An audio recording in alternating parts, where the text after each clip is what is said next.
আমরা একটা কথা স্পষ্টভাবে বলতে চাই, জাতীয় নাগরিক পার্টি এনসিপি দেশের পরিবর্তনের জন্য, সংস্কারের জন্য আমরা গণঅভ্যুত্থানে অংশ নিয়েছিলাম এবং আমরা নির্বাচনে অংশ নিয়েছিলাম। আমরা আপনাদেরকে বলেছিলাম যে গণভোটে হ্যাঁ ভোট দিন, হ্যাঁ ভোট দিলে দেশের সংস্কার হবে, পুলিশের সংস্কার হবে, বিচার ব্যবস্থার সংস্কার হবে, স্থানীয় সরকারের সংস্কার হবে, মিডিয়ার সংস্কার হবে। আমরা সেই প্রতিশ্রুতি অনুযায়ী এই সরকার যদি গণভোটের গণনায় বাস্তবায়ন না করে, আমরা এই সরকারকে ক্ষমতায় থাকতে দেব না। এই সরকার যদি গ্যাস সরবরাহ করতে না পারে, গ্যাসের দাম যদি দাম না কমায়, বিদ্যুৎ যদি সরবরাহ করতে না পারে, কলকারখানা বন্ধ হয়ে যাচ্ছে, শিল্প কারখানা বন্ধ হয়ে যাচ্ছে, ব্যবসা বাণিজ্য বন্ধ হয়ে যাচ্ছে, চাঁদাবাজির কারণে কেউ ব্যবসা করতে পারছে না।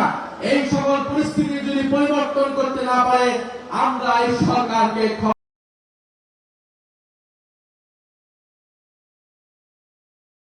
ক্ষমতায় থাকতে দেব না।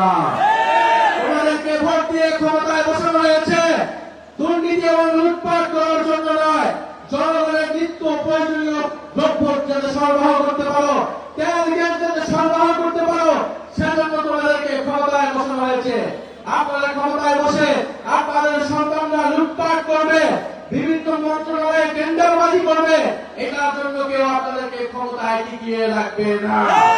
ফলে নগরবাসী এখনো ধৈর্যের পরীক্ষা দিচ্ছে। যাত্রাবাড়িতে কারেন্ট থাকে না? নাই। যাত্রাবাড়িতে কারেন্ট থাকে না, যাত্রাবাড়িতে গ্যাস থাকে না। আমরা জানি এই যাত্রাবাড়ি গণঅভ্যুত্থানের অন্যতম হটস্পট ছিল। আজকে মঞ্চে আমাদের শহীদ পরিবারের সদস্যরা বসে রয়েছেন, জুলাই যোদ্ধা যারা বন্ধুত্ব বরণ করেছেন, যারা চোখ হারিয়েছেন, তারা বসে রয়েছেন। এখানে মাদ্রাসার ছাত্ররা এসেছেন, এসেছে। আপনারা ভূমিকা রেখেছিলেন গণঅভ্যুত্থানে, আপনাদের ভূমিকার কারণে জুলাই অভ্যুত্থান সংগঠিত হয়েছিল, সফল হয়েছিল। সেই বিচার কিন্তু আমরা এখনো পাই নাই। অন্তর্বর্তী সরকারের সময় যে বিচার যতটুকু হয়েছিল ততটুকু রয়েছে এই সরকার। অন্তর্বর্তী সরকারের পরে কোনো কার্যক্রম করতে পারে নাই। প্রিয় বন্ধুগণ, এখানে শহীদ পরিবার আছে কিসের জন্য? বিচারের জন্য। আমরা সংস্কার চাই এবং আমরা বিচারও চাই। সংস্কার এবং বিচার ছাড়া, আমরা সংস্কার এবং বিচার ছাড়া আমরা এই সরকারের কোন ম্যান্ডেট নাই আমরা মনে করি। 5ই আগস্ট আপনারা দেখেছেন যে দিল্লিতে একটা প্রেস ব্রিফিং হয়েছে। পুলিশ শেখ হাসিনা সরকার একটা প্রেস ব্রিফিং করে বাংলাদেশের সার্বভৌমত্বের বিরুদ্ধে দিল্লি অবস্থান নিয়েছে। কিন্তু আমরা দেখতে পেলাম তারেক রহমানের সরকার এর কোন জবাবদিহিতা নিশ্চিত করতে পারে নাই। এবং যদি জবাবদিহিতা নিশ্চিত করতে না পারে, তাহলে তারেক রহমানের ভারত সফর কোনোভাবেই এদেশের জনগণ মেনে নেবে না। দেশের সার্বভৌমত্বের উপর আঘাত এসেছে, দেশের গণতন্ত্র বিচার ব্যবস্থার উপর আঘাত এসেছে। এবং আমরা দেখতে পেলাম এই সরকার একটা প্রেস রিলিজ দেওয়া ছাড়া আর কিছুই করতে পারে নাই। ফলে আমরা স্পষ্টভাবে বলতে চাই, তারেক রহমানের হাতে বাংলাদেশের সার্বভৌমত্ব অক্ষুণ্ণ থাকতে পারছে না। তারা যে জাতীয়তাবাদের কথা বলে, সেই জাতীয়তাবাদের কথা বলে তারা সীমান্ত হত্যা বন্ধ করতে পারে নাই।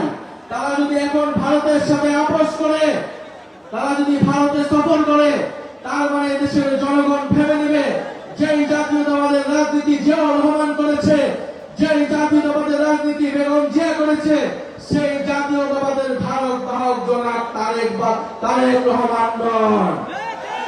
বলে আমরা বলতে চাই, আজকের এই গণসমাবেশ থেকে যে জুলাই গণঅভ্যুত্থানের বিচার নিশ্চিত করতে হবে, খুনিদের বিচার নিশ্চিত করতে হবে, সংস্কার নিশ্চিত করতে হবে এবং অবিলম্বে বিদ্যুৎ দিতে হবে, বিদ্যুতের দাম কমাতে হবে, গ্যাসের দাম কমাতে হবে এবং চাল ডাল সহ নিত্য প্রয়োজনীয় দ্রব্যমূল্যের দাম কমাতে হবে। কিভাবে কমাবেন আমরা জানি না, কোনো অজুহাত দেওয়া চলবে না। আপনাদেরকে হয় খাতা চাইতে হবে, নয় সেগুলোর দাম কমাতে হবে। কারণ নির্বাচনের আগে আপনারা প্রতিশ্রুতি দিয়েছেন, আপনারা তেলের দাম, বিদ্যুতের দাম আপনারা কমাবেন এবং বিদ্যুৎ সরবরাহ নিশ্চিত হবে।